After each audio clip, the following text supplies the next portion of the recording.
Cody Rhodes teaming up with Roman Reigns just created more problems. He's losing the trust of the only people who actually like him on SmackDown. From a viewer perspective, you probably think, well, they had to. They don't like each other. It makes sense in this scenario. People, right now, wrestling makes sense. It's not the same anymore. We know Cody's intentions are good, but Roman is the guy who put Randy on the shelf. Roman is the guy who cost Kevin Owens so many career-changing opportunities. The story is not mind-blowing, but at least it's just a little complex, and that's what I love. The days of I'm a good guy, you're a good guy, we're friends now, seems like that's kinda over. And I love that. Welcome back to Greatness of SmackDown, ladies and gentlemen. I'ma get hate for this. Still can't stand the song. It kinda... Just, how do I explain this? It doesn't hype me up for the show. It kinda tunes me out of the product a little bit. 1, 2, 3, 4. 1, 2, 3, 4. 5, 6, 7, 8. 5, 6, 7, 8. We're learning numbers right here. My 3-year-old would appreciate that. Let him know we're on the way. Yeah. Counting zeros every day. You know that we never play. 1, 2, 3, 4. 1, 2, 3, 4. 5, 6, 7, 8. 5, 6, 7, 8. Yeah, I'm just joking around, but it's kinda ass. The show kicks off with Randy Orton. Interesting signs, craving for Randy Orton's Viper, and he has some things to say. He talks about his friendship with Cody Rhodes. They knew each other for such a long time. Obviously, he didn't mention everything, but he finds it hard to understand why is he teaming up with Roman Reigns, and he wants an explanation. And Cody actually did make a decent explanation. His point is, he needs to do it, and Roman Reigns made a promise. So far, all of his promises checked out. Cody says, I'm standing with the legend killer right here, and the legend of this outlaw bloodline has grown so much that it's time for it to be killed. So I think this explanation was as good as it could be, but again, it doesn't necessarily mean that Randy Orton and Kevin Owens need to be like, oh yeah pal, I get it. You know, it doesn't matter what Roman Reigns did to me. They're disgusted by Roman. They hate the guy. So we see Kevin Owens, but before he could talk, we see Solo Sikoa, the bloodline. Solo says, you're gonna need Roman. These two ain't gonna help you out. And Kevin Owens wants a tag team match. Here's the trick. He says, the bloodline versus me and Randy Orton. Not a 6-man tag. Not Kevin Owens and Cody. Kevin Owens and Randy Orton. So Kevin Owens is showing that he doesn't know if he really trusts Cody anymore. He has a problem with this more than Randy Orton does. Orton is like, whatever, dude, shit's so stupid. I don't give a shit. I just want to wrestle RKO. Or the most dangerous wrestlers in sports entertainment. Cody.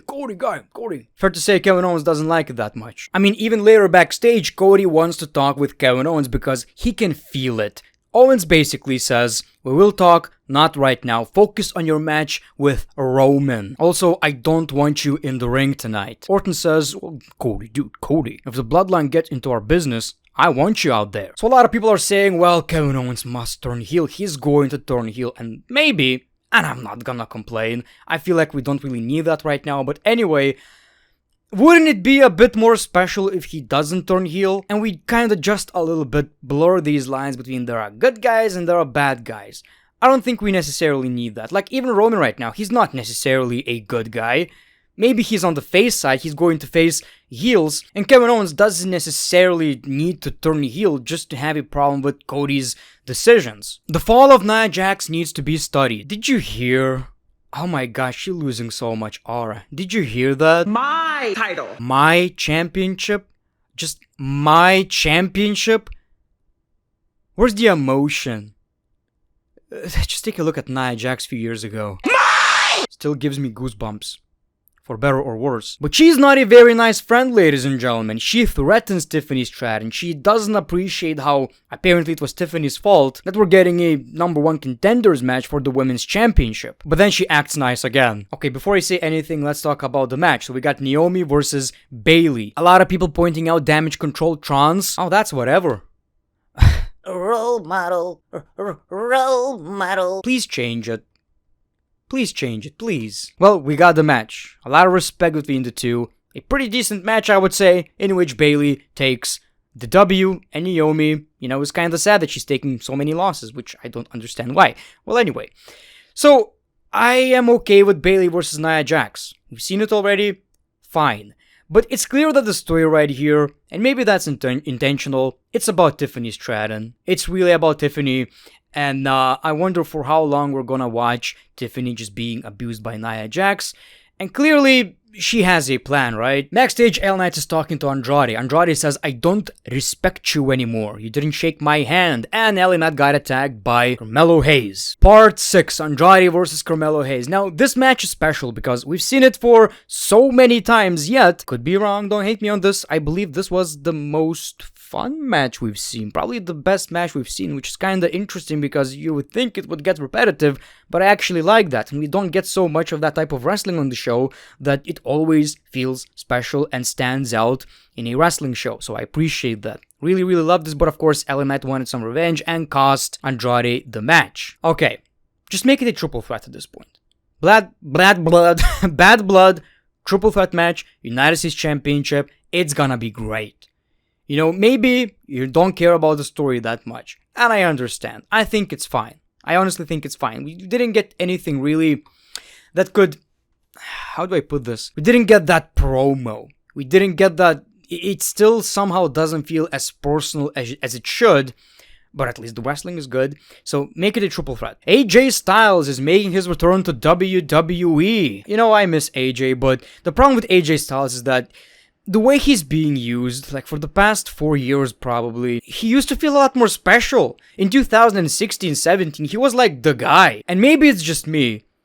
I kinda want him to be a babyface. I don't know what it is about AJ. He's a great heel. I always preferred him as a good guy. We got Piper Niven versus Michin. Nothing really special right here. Michin won the match. And it was time for the main event, the tag team match. Really fun. I love watching Jacob Fatu in that ring. I rarely feel that way with new wrestlers in the WWE. And somebody is saying, well, he wrestled for so many years. That's not what I'm talking about. I'm talking about a wrestler who debuted in the WWE a lot of times, and that is my problem.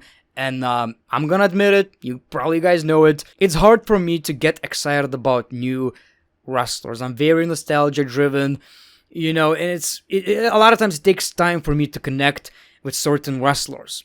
It took me time to connect with The Shield, so that says a lot. But Jacob Fatu, the first time I saw this dude on WWE television, I became a fan. So I enjoyed this match, but of course, we got the Bloodline interfering, Cody helped, and pretty much caused them the match. And they won with a super kick. Super kick is protected, yay. Awesome. Awesome. So this created more tension between Cody, Randy, and Kevin Owens. Cody Rhodes just tried to help. He tried to do the right thing. You got outnumbered, I'm trying to help you. Kevin Owens told Cody, don't interfere. Cody interfered, and they lost. It was kind of Cody's fault, at least in Kevin Owens' mind. Randy is like, guys, come on, guys. Come on, stupid much? There's no right or wrong.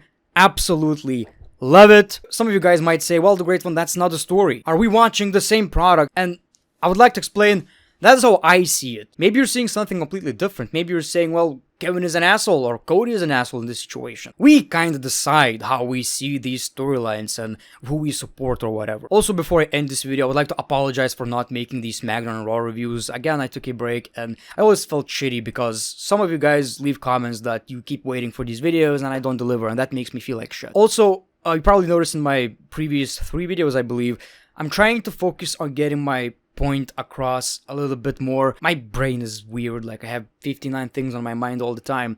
So a lot of times when I'm recording these videos, I'm thinking about the editing, how the video is going to look. But lately I'm trying to kind of put more focus on what I'm actually saying and trying to get my point across. Since English is not my first language, sometimes it's difficult, but hopefully you guys enjoyed these previous videos because I loved making them. So thank you for watching, like, subscribe, hate doing this, but YouTube algorithm, The Great One, peace, love, and hugs. It's been a pleasure.